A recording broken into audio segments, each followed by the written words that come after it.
CCTV have also spoken to Mitch Garber from Atlanta. He has 20 years of experience in the investigation of transportation accidents.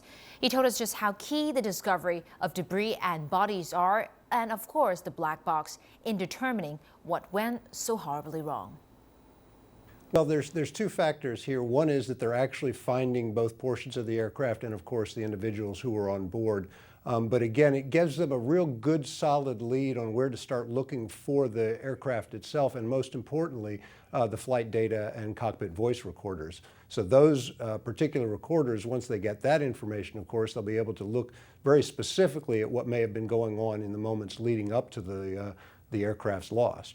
Given that they've found the debris field, or at least a portion of the debris field at this point in time, the expectation would normally be that they will be able to zero in on the actual locations of the black boxes, the voice and data recorders, fairly shortly. There's going to be a lot of coordination between the authorities there on the scene. The types of information that they're getting on weather, on currents, on conditions at the surface that may account for the locations of the materials that they're finding. That, in addition to the radar information that they've received, is going to help them sort of focus in on where the locations are specifically that they need to be looking for the remainder of the aircraft and for those black boxes. Some of it's going to come down to what actually happened here, and right now we're very early in that phase.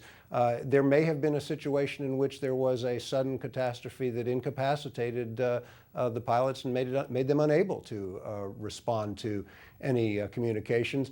In addition, if they were responding to an emergency, they may simply have been too busy trying to recover the aircraft to actually communicate with folks on the ground. It's not just a matter of what the weather is, it's also a matter of what the aircraft was doing, of what the pilots were doing in response to any weather information that they may have had, and what weather information was actually available to them at the time. There's going to be a lot of information that's going to have to be sorted through and reviewed in order to make some sort of determination as to what may have affected or may have caused this sort of a crash. So there's going to be a lot of discussion as we move forward. I think probably one of the priorities will be trying to get those bodies back to their loved ones.